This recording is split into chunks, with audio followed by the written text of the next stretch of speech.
وَلَقَدْ آتَيْنَا لُقْمَانَ الْحِكْمَةَ أَنِ اشْكُرْ لِلَّهِ وَمَنْ يَشْكُرْ فَإِنَّمَا يَشْكُرُ لِنَفْسِهِ وَمَنْ كَفَرَ فَإِنَّ اللَّهَ غَنِيٌّ حَمِيدٌ। আল্লাহ তাআলা বলেন, আমি লুকমানকে হিকমত দান করেছি আনিশকুর লিল্লাহ, যাতে লুকমান আল্লাহ তাআলার কৃতজ্ঞতা প্রকাশ করেন, যাতে লুকমান আল্লাহ পাকের কৃতজ্ঞ বান্দাদের অন্তর্ভুক্ত হন। এই জন্য লুকমান তিনি আল্লাহ পাকের কৃতজ্ঞ বান্দা ছিলেন। একবার লুকমান তিনি এভাবে ওয়াজ করতেছেন, মানুষের সামনে দিনের কথা শোনাইতেছেন। এমন সময় একজন ব্যক্তি লুকমানকে এসে বলল, ও লুকমান, ওয়াজ করবা আগে আগে আমার একটা প্রশ্নের জবাব দাও। আগে একটা প্রশ্ন তোমাকে করব, তারপরে তুমি ওয়াজ করবা। হযরত লুকমান বললেন, হ্যাঁ, কি প্রশ্ন তুমি করবা আমাকে বলো।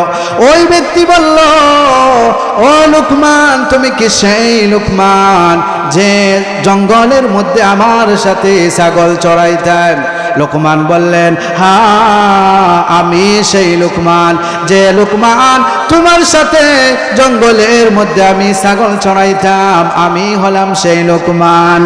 আমরা হলে বলতাম যে ব্যক্তি অতীতে গরিব ছিল, রিক্সার ড্রাইভার ছিল অথবা ভ্যান চালাইতো, এমন ব্যক্তি যদি ধনী হয়ে যায়, টাকা পয়সার মালিক হয়ে যায়, এমন লোক যদি ক্ষমতা পেয়ে যায়, আর তাকে অতীতের কথা স্মরণ করিয়ে যদি আপনি বলেন আপনি কি এক সময় রিক্সার ড্রাইভার ছিলেন অথবা আপনি কি এক সময় ভ্যান চালাইতেন, ওই ব্যক্তি যদি তা অস্বীকার করে তাহলে বুঝবেন সে না শুকর বান্দা, আর যদি সেটা স্বীকার করে তাহলে বুঝবেন সে ব্যক্তি শুকরকৃত বান্দা।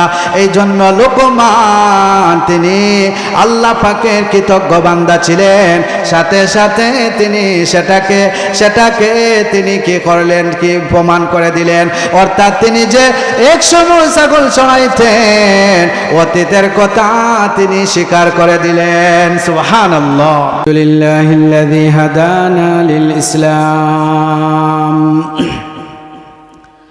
الذي نزل القرآن هدى للناس وبينات من الهدى والفرقان وخلق الإنسان وكرم وعلمه من البيان ما لم يعلم فسبحان الذي لا يحصى امتنانه باللسان ولا بالقلم ونشهد أن لا إله إلا الله وحده لا شريك له ونشهد أن سيدنا وسندنا وحبيبنا وأولانا ومولانا محمد صلى الله تعالى عليه وعلى آله وأصحابه وبارك وسلم تسليما كثيرا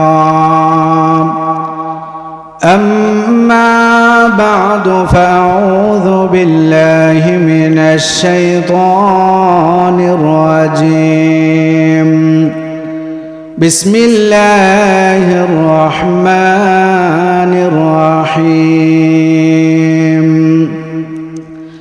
ولقد آتينا لقمان الحكمة أن اشكر لله ومن يشكر فإنما يشكر لنفسه ومن كفر فإن الله غني حميد صدق الله العلي العظيم وصدق رسوله النبي الكريم ونحن على ذلك من الشاهدين والشاكرين والحمد لله رب العالمين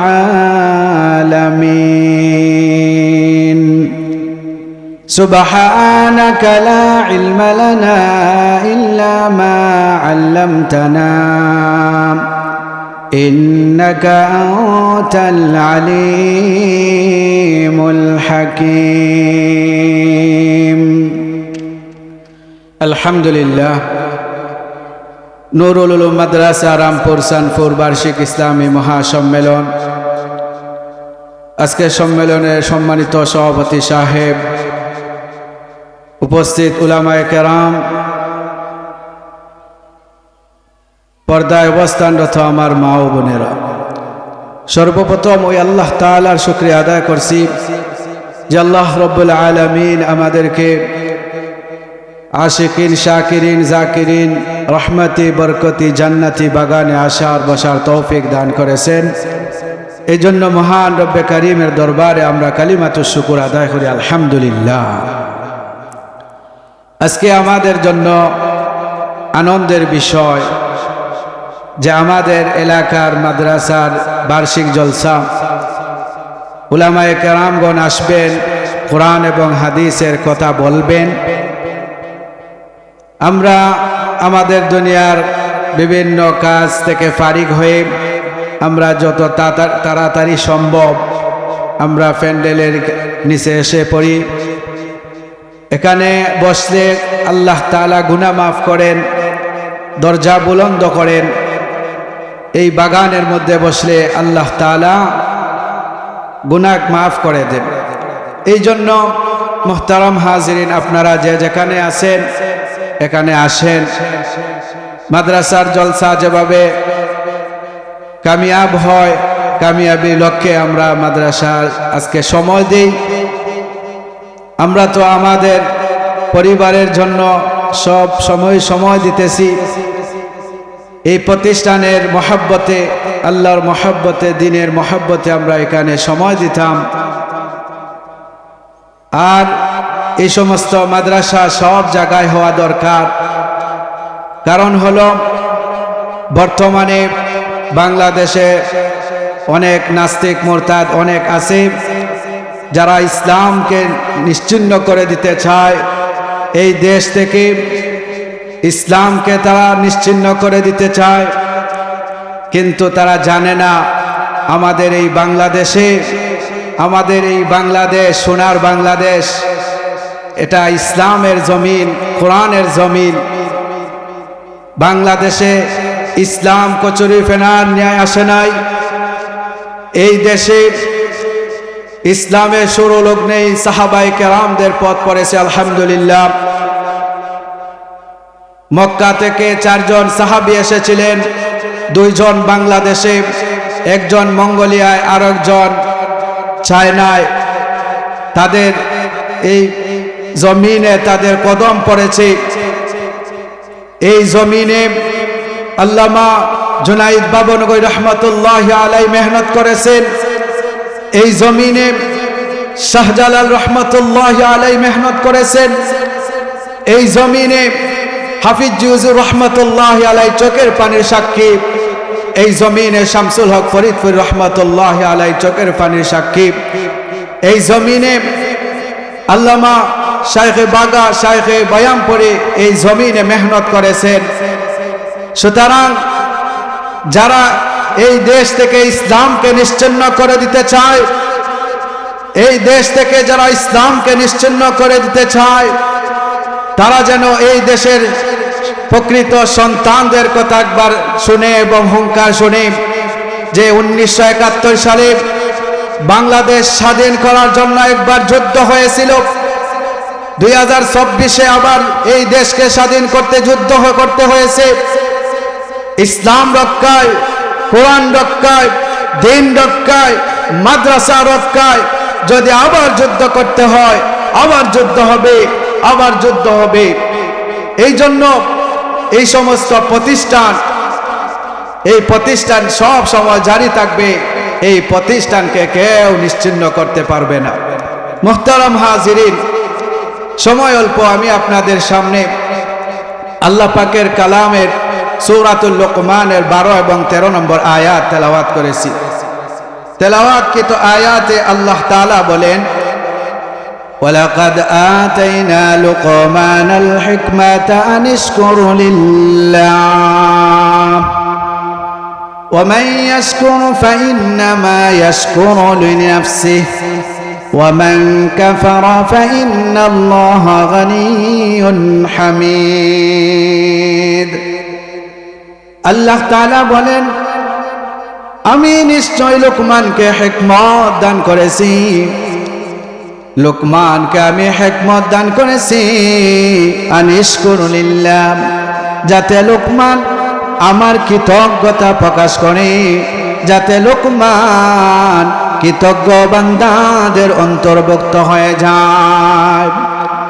তো আল্লাহ তাআলা হযরত লোকমানকে হিকমত দান করলেন। হিকমত কি জিনিস? হযরত লোকমান একবার স্বপ্ন যুগে তিনি দেখতেছেন, কোথায় থেকে জানি একটা অদৃশ্য আওয়াজ আসলো। হযরত লোকমানকে বলা হইতেছে, লোকমান তুমি কি হিকমত চাও নাকি নবুয়ত চাও? হযরত লোকমান তিনি বললেন, আমি হিকমত চাই, অর্থাৎ তিনি নবুয়তকে তিনি গ্রহণ করলেন না।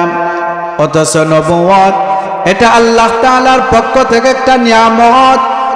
নবুয়ত এটা বড় ধরনের একটা ফজিলতের বিষয়, কিন্তু হযরত লোকমান তিনি হিকমত গ্রহণ করলেন। একবার লোকেরা হযরত লোকমানকে জিজ্ঞাসা করল, লোকমান আপনি কেন নবুয়ত গ্রহণ করলেন না, কেন আপনি হিকমত গ্রহণ করলেন? হযরত লোকমান বললেন, আমি এই জন্য হিকমতকে গ্রহণ করেছি, কারণ আল্লাহ তাআলা যদি নিজ ইচ্ছায় বলতেন, হে লোকমান তুমি নবুয়ত গ্রহণ করো, তাহলে আমি অবশ্যই নবুয়ত গ্রহণ করতাম।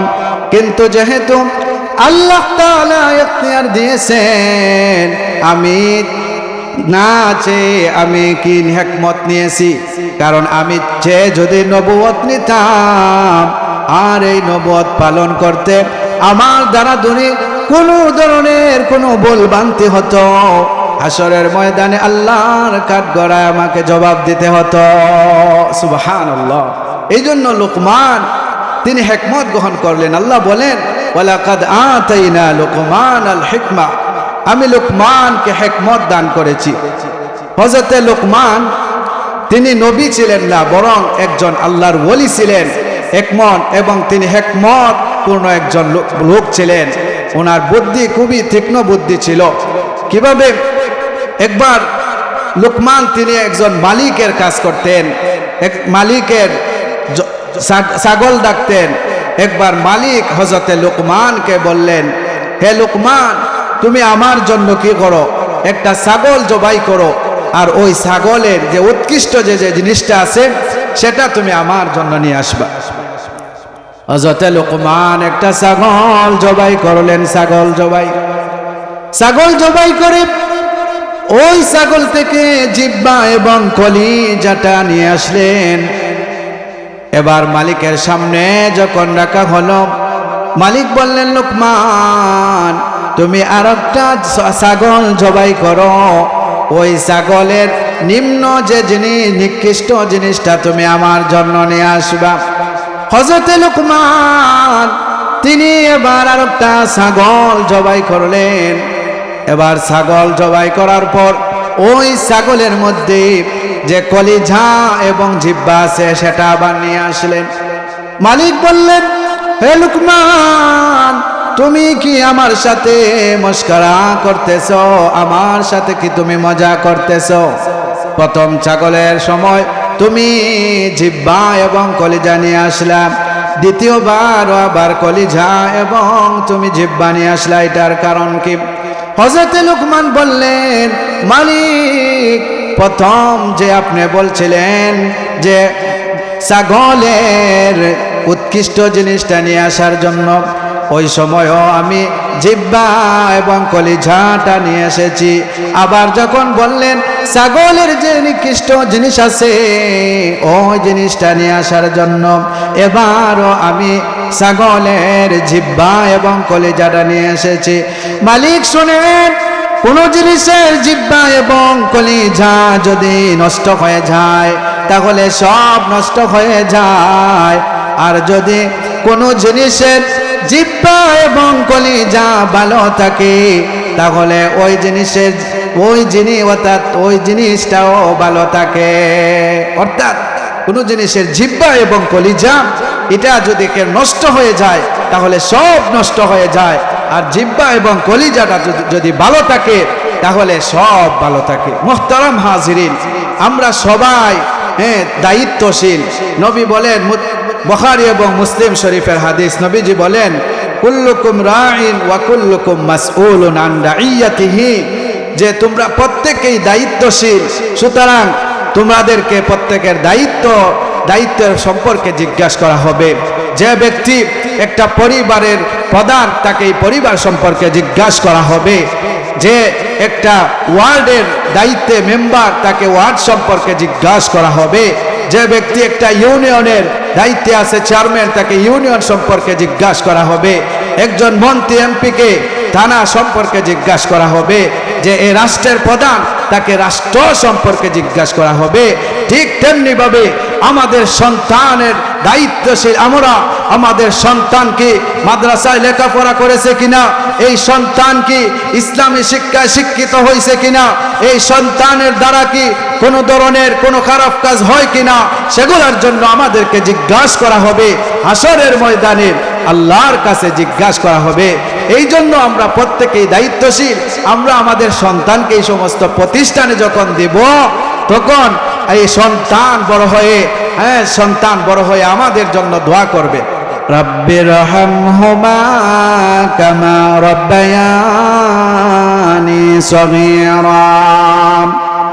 আমাদের সন্তান যখন বড় হয়ে আমাদের জন্য দোয়া করবে, রব্বুল আলামিন আমাদের মা বাবার উপর ওই রকম ভাবে আপনি রহম করুন যেভাবে আমাদের উপর ছোটবেলায় আমাদের মা বাবা যেভাবে আমাদের উপর রহম করেছেন, আজকে আমাদের মা বাবার উপর আপনি রহম করেন। আর সন্তানকে যদি ইসলাম শিক্ষা না দেওয়া হয়, কোরআন শিক্ষা না দেওয়া হয়, তাহলে এই সন্তান বড় হয়ে সন্ত্রাস হবে, লুটতরাজ হবে, মানুষের সাথে খারাপ ব্যবহার করবে, মা বাবার সাথে খারাপ ব্যবহার করবে। এই জন্য সন্তানকে আমরা কি করব? ইসলামী শিক্ষায় শিক্ষিত করব। তো মুহতারাম হাজিরিন, তো লুকমানকে আল্লাহ তাআলা লুকমানকে হিকমত দান করেছেন। আল্লাহ বলেন, ওয়ালাকাদ আতাইনা লুকমানাল হিকমাতা আন ইশকুর লিল্লাহ ওয়া মান ইয়াশকুর ফাইন্নামা ইয়াশকুরু লিনাফসিহি ওয়া মান কাফারা ফাইন্নাল্লাহা গানিয়্যুন হামিদ। আল্লাহ তাআলা বলেন, আমি লুকমানকে হিকমত দান করেছি আনিশকুর লিল্লাহ, যাতে লুকমান আল্লাহ তাআলার কৃতজ্ঞতা প্রকাশ করেন, যাতে লুকমান আল্লাহ পাকের কৃতজ্ঞ বান্দাদের অন্তর্ভুক্ত হন। এই জন্য লুকমান তিনি আল্লাহ পাকের কৃতজ্ঞ বান্দা ছিলেন। একবার লুকমান তিনি এভাবে ওয়াজ করতেছেন, মানুষের সামনে দিনের কথা শোনাইতেছেন। এমন সময় একজন ব্যক্তি লুকমানকে এসে বলল, ও লুকমান, ওয়াজ করবা আগে আমার একটা প্রশ্নের জবাব দাও। আগে একটা প্রশ্ন তোমাকে করব, তারপরে তুমি ওয়াজ করবা। হযরত লুকমান বললেন, হ্যাঁ, কি প্রশ্ন তুমি করবা আমাকে বলো।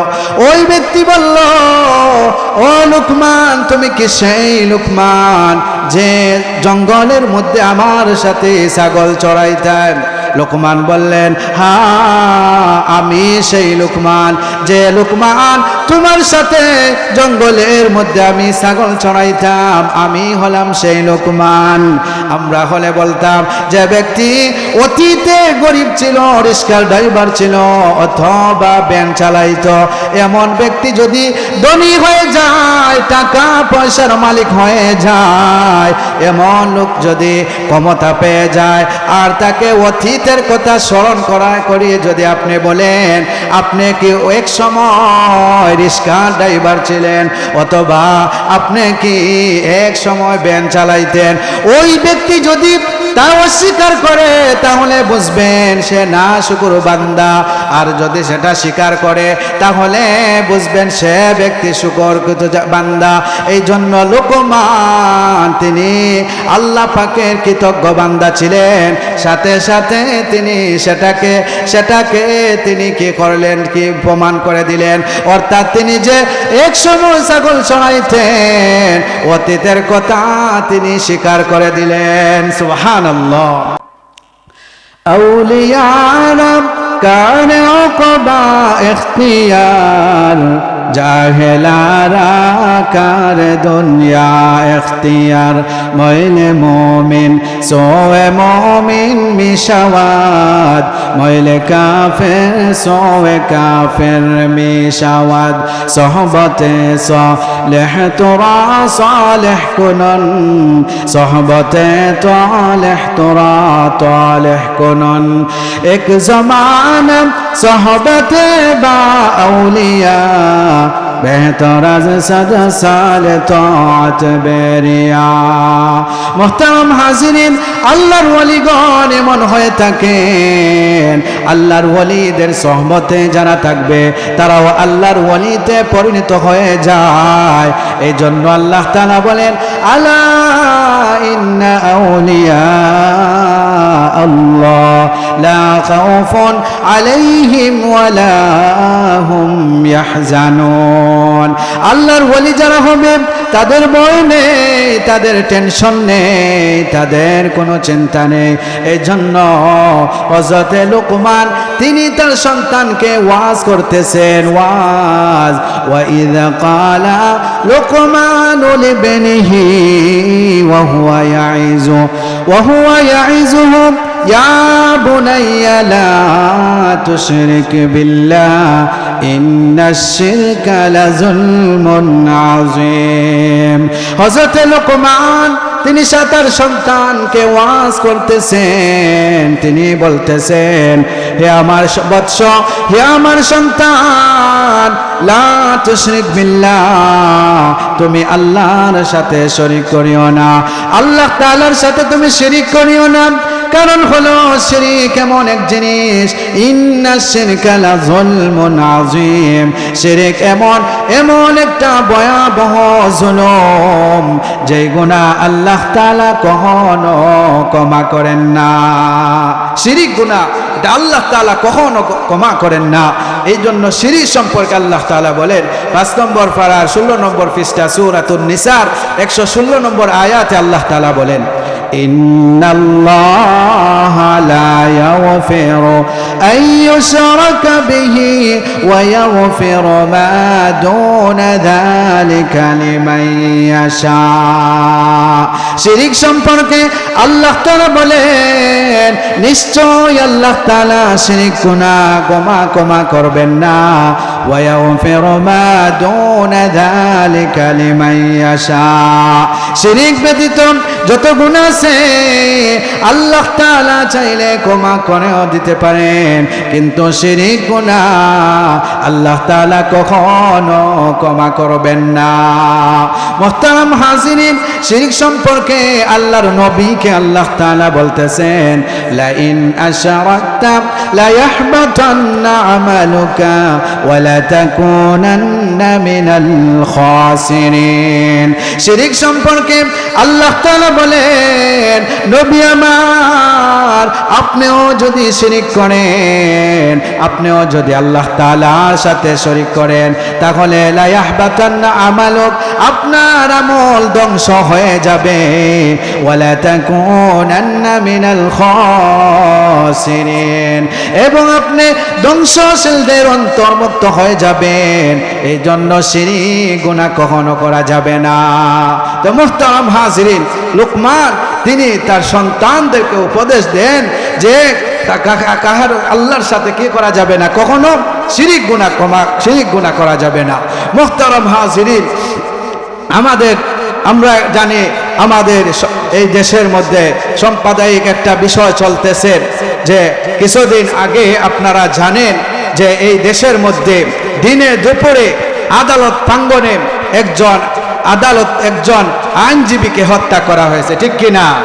মুহতারাম হাজিরিন, আমরা বলবো সন্ত্রাসী সংগঠন ইসকনকে বলবো, এটা গুজরাট নয়, এটা বাংলাদেশ, এটা দিল্লি নয়, এটা বাংলাদেশ। সন্ত্রাসী সংগঠন ইসকনকে বলবো, এটা ইন্ডিয়া নয়, এটা বাংলাদেশ। এই দেশ শাহজালালের দেশ, এই দেশ শাহপরানের দেশ, এই দেশ শাহ মাখদুমের দেশ, এই দেশ আল্লামা আহমদ শফির দেশ, এই দেশ শাইখে বরুনির দেশ, শাইখে কৌরিয়ার দেশ, এই দেশ শাইখে বাগার দেশ, আল্লামা কিয়ামপুরীর দেশ, এই দেশ শামসুল হক ফরিদপুরি রহমতুল্লাহ আলাইহির দেশ। এই দেশের মধ্যে যদি সন্ত্রাসী ইসকন আর কোন মুসলমানের রক্ত নিয়ে হোলি খেলার চেষ্টা করে, তাহলে মুসলমান বসে থাকবে না। মুসলমান তাদেরকে পিটিয়ে এই বাংলা থেকে বিতাড়িত করে তাদের দাদা বাবুদের দেশ ইন্ডিয়ায় পাঠানো হবে, ঠিক কিনা বলেন?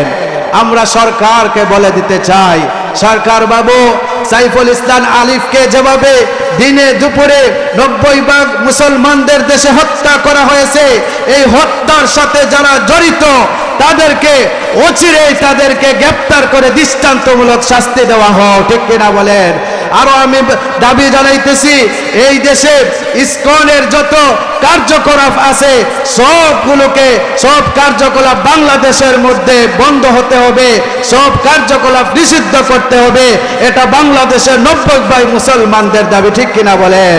এই জন্য মুহতারাম হাজিরিন, আসেন আমরা যেন এই বাংলাদেশ করতে, দিন রক্ষা করতে, ইসলাম রক্ষা করতে আমরা আমাদের যত শক্তি আছে আমরা সব শক্তি দিয়ে ইসলামকে রক্ষা করার জন্য, দিনকে রক্ষা করার জন্য, আমাদের দেশকে রক্ষা করার জন্য আমরা ঝাঁপিয়ে পড়ব, ঠিক কিনা হাজিরিন?